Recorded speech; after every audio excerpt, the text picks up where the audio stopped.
Our young people. Thank you, Mr. Chair. Lewis Wall.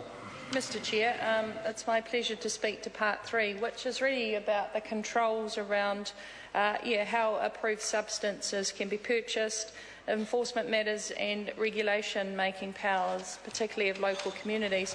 I just want to pick up on the point about Section 46, contrasting that with Section 63. And I think we were all clear from the evidence that the police presented to us and the compelling reason why we, in the end, enabled them through an offence to engage with those under 18 was primarily because if you're under 18, it doesn't matter whether or not the substance in your possession is regulated or unregulated.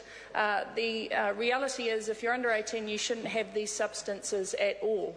And so that was the primary reason we created an offence with a maximum penalty of $500 to provide the police with the tools so that they could engage specifically with young people and hopefully work with those young people, identify those young people who were at risk, and then provide the services to help them and assist them given their age. For the over 18s, the police again were very clear that it would be very difficult for them to determine the difference between an approved substance and an unapproved substance, which is why we did get consensus in our Select Committee to delete that particular section of the bill. What happened at our last meeting, I guess, and it's for the government to determine, they wanted some congruency, and I guess technically if you're over 18 and you've got an unregulated substance, then maybe it should be a fine, but the reality from what the police told us is that this is going to be very difficult to implement, and it may be a law on the books, but actually in practice it's going to be very difficult to prosecute anybody because of the testing regime. I wanted to also highlight Section 47, and our emphasis again is in the right place. So if you sell to somebody under 18 and you provide that product to an under 18-year-old, you will be fined $5,000. If you sell that product and you belong to an organisation, so you're technically a body corporate, you will be fined $10,000. I think they're a very good signal to the community. It's a very good signal particularly to dairy owners or anybody who is in possession of these substances thinking that they can sell them after this legislation goes through. So we're obviously very pleased with those particular aspects in Part 3. I now want to highlight Sections 52A and 53. And for me, these are wonderful because they also show some congruency with tobacco legislation.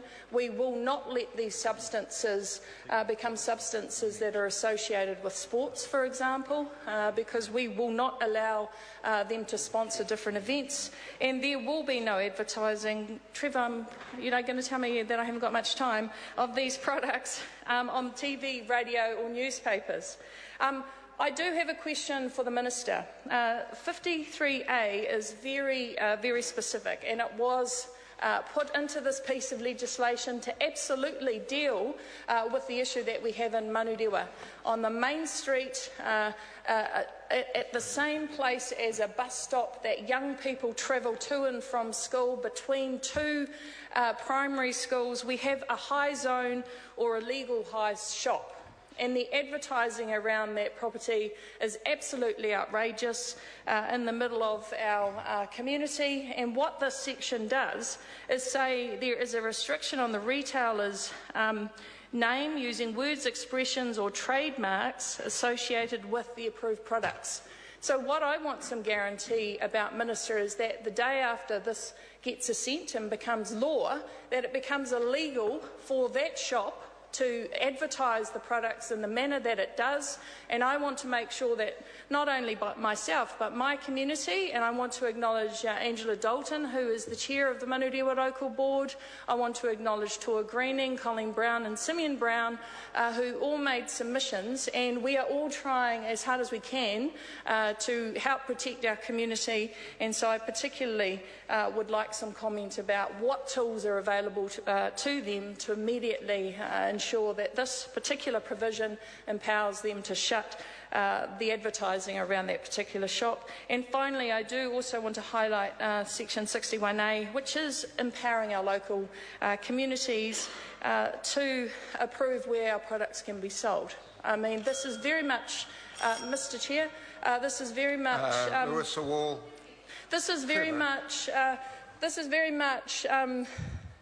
Honourable Collins, in the same thinking as the local alcohol policies, and so I'm here to support this bill after being a member of this committee, and I thank you very much. Kia ora. Excellent speech. Thank you.